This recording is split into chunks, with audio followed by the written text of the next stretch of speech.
দেশের অর্থনৈতিক সংকট কাটাতে বড় পদক্ষেপ নিল সরকার। জরুরি প্রয়োজন মেটাতে বিশ্বজুড়ে দাতা সংস্থাগুলোর কাছে $3 বিলিয়ন ঋণের আবেদন করা হয়েছে। মূলত বৈদেশিক মুদ্রার রিজার্ভে স্বস্তি ফেরাতেই এই জরুরি ঋণের উদ্যোগ। ডলার সংকটের কারণে বর্তমানে জ্বালানি তেল, সার ও নিত্যপণ্য আমদানিতে হিমশিম খেতে হচ্ছে।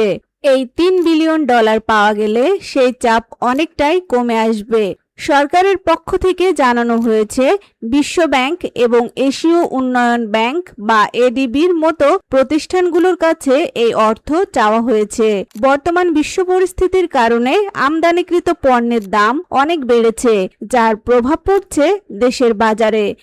এই ঋণ অনুমোদন হলে ডলারের বাজারে স্থিতি ফিরবে এবং নিত্যপণ্যের দাম সাধারণ মানুষের ক্রয় ক্ষমতার মধ্যে আনা সম্ভব হবে। সরকারের উচ্চ পর্যায়ের প্রতিনিধিরা এখন দাতা সংস্থাগুলোর সাথে ঋণের শর্ত ও প্রক্রিয়া নিয়ে চূড়ান্ত আলোচনা চালাচ্ছেন। দ্রুতই এই অর্থ পাওয়ার আশা করছে অর্থ মন্ত্রণালয়।